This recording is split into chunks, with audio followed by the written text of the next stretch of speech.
Hej och välkomna till den här filmen som är en av 5 filmer som är inspelade av mig, Rebecka Svensson. Jag jobbar som budget- och skuldrådgivare på Karlshamns kommun. Och de här filmerna kom faktiskt till i samband med att corona kom. Jag är ute och informerar oss lite i olika verksamheter i vanliga fall. Tyvärr så satte det stopp för oss, men samtidigt inte. Det här tillkom och jag hoppas att vi kommer att ha stor nytta av det framöver. Vi kommer att gå igenom ett antal steg vad gäller ekonomi vid olika tillfällen i livet. Allt från att göra upp en budget till att bli sambo, att spara till ett barn eller när ekonomin inte går ihop sig och man hamnar i trångmål. I slutet av varje bildspel så kommer mina kontaktuppgifter finnas. Om ni har några frågor så hör av er där, så tar vi det då i så fall. Men ekonomisk planering handlar om att undvika fallgropar. Alltså att se till att vi har koll på våra pengar för att vi då ska kunna hantera dem på ett mer kontrollerat sätt och känna oss trygga i att våra pengar räcker till varje månad. För att det är inte mängden pengar som är avgörande i sig alltid, utan hur man hanterar dem. Och då handlar det om att ha rätt planering. Så man kan säga att vi har 2 olika grundstommar i detta. Där nummer 1 handlar om teori. Alltså att skriva upp sin ekonomi på ett och samma papper. Den allra främsta orsaken till att många inte har koll på sin ekonomi är just för att de inte har dokumenterat den och sett vad är det faktiskt som kommer in, vad är det jag gör av med varje månad.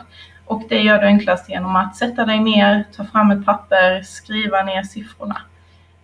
Det kan se så enkelt ut som det här. Alltså du börjar med dina inkomster. I detta fallet har den här personen en lön på 19 000 kronor. Det finns barnbidrag på 1 250, underhållsbidrag på 1 573 och bostadsbidrag på 800 kronor. Inkomsten totalt för det här hushållet, som förmodligen då är en ensamstående med ett barn, blir 22 623 kronor. Utgifterna då kan man dela upp i 2 olika delar. Där den ena är lite enklare att kartlägga än den andra. Den första handlar om våra fasta kostnader. Alltså de som är de samma varje månad som vi betalar med våra räkningar. Hyra, el, mobiltelefon, internet, barnförsäkring, tv och musik, förskola, fack- och a-kassa, bil, hemförsäkring och bankavgiften är de olika fasta kostnaderna som den här personen har. De blir totalt 10 480 kronor. Där hyran ligger på 6 500, en ganska bra snitthyra i Karlshamn för en ensamstående med ett barn. Om vi då ser till de som inte är fasta så heter de rimligtvis rörliga. Det är alltså de här pengarna som jag varje gång jag går och handlar påverkar hur mycket de blir. Så om jag bor i min lägenhet en dag i månaden så betalar jag lika mycket som om jag bor där 30 dagar i månaden. Samma är det inte med de rörliga, utan går jag och handlar kläder så beror ju hur mycket jag får betala på hur mycket kläder jag köper. Samma då med mat, hygien och förbrukningsartiklar, kläder och skor, fritid och nöjen, bensin och medicin. Medicin kan ju vara stående så sätt att man kanske har ett konto på apoteket som man betalar 200 kronor till varje månad. Och det är ju alltid en kostnad som man vet att man har, men det kanske inte är samma varje månad. Beroende på hur högt upp man har kommit på högkostnadskort och så. Så det är de vi då kallar för rörliga. Och i det här hushållet uppgår det till 8 500 kronor. Alltså de totala utgifterna blir då 18 980. Om vi då ser till resultatet alltså inkomster minus utgifter, så hamnar vi på plus 3 643 kronor. Bra. Då har vi kartlagt den här ekonomin. Vi vet hur den ska se ut eller hur vi vill att den ska se ut. Men vi ska ju då omsätta detta i praktiken. Alltså hur ska jag göra för att följa den här budgeten? För att det är ju en sak att faktiskt anteckna det, men en helt annan sak att följa det.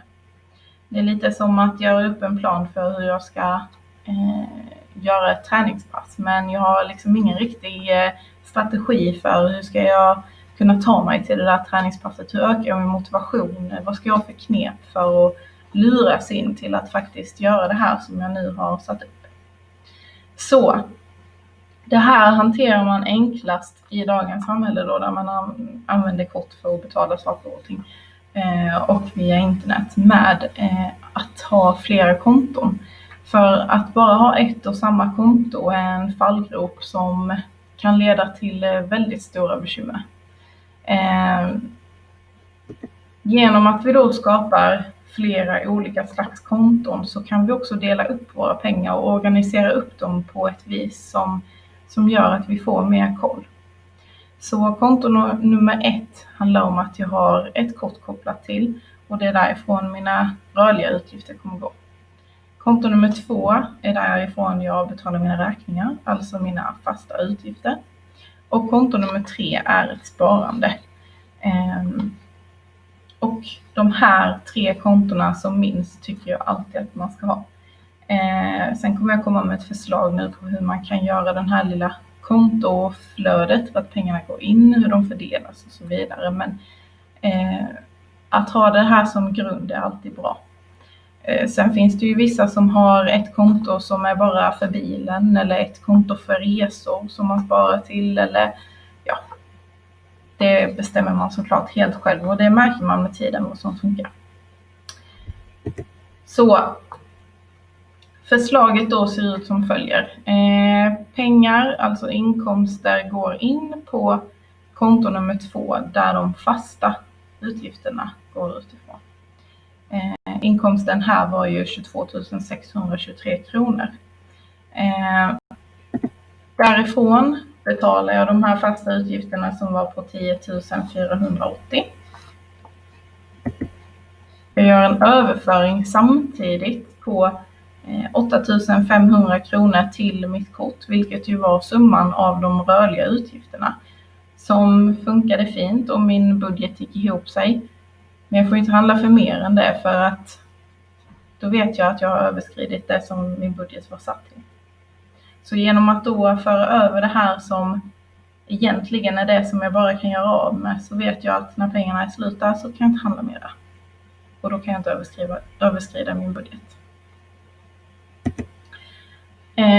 Ett alternativ som vissa tycker är skönt är att istället göra en överföring per vecka. Alltså jag för inte över de här 8 500 på en gång för hela månaden, för att då vet jag att jag riskerar att göra av med det på en gång.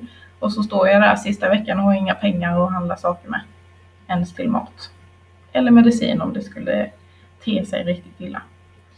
Då gör man alltså så att man lägger upp en veckoöverföring till sitt kortkonto istället. Och ser vi då vad det här motsvarar i pengar per vecka, så är det 1920 kronor.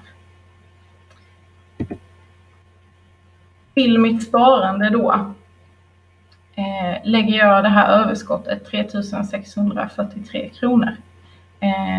Och på det här kontot så bör det alltid finnas en buffert, alltså ett sparande vid sidan av som jag ska kunna använda om något oförutsett händer. Det är sagt att det ska motsvara 2 månadsinkomster. Så att jag då vet att skulle jag bli arbetslös eller jag skulle bli sjukskriven, så även om Försäkringskassan eller min a-kassa drar ut på tiden med handläggningen, så kan jag känna mig trygg med att det finns pengar där som kan täcka mina utgifter, även om det nu skulle vara så att min inkomst eller ersättning dröjer.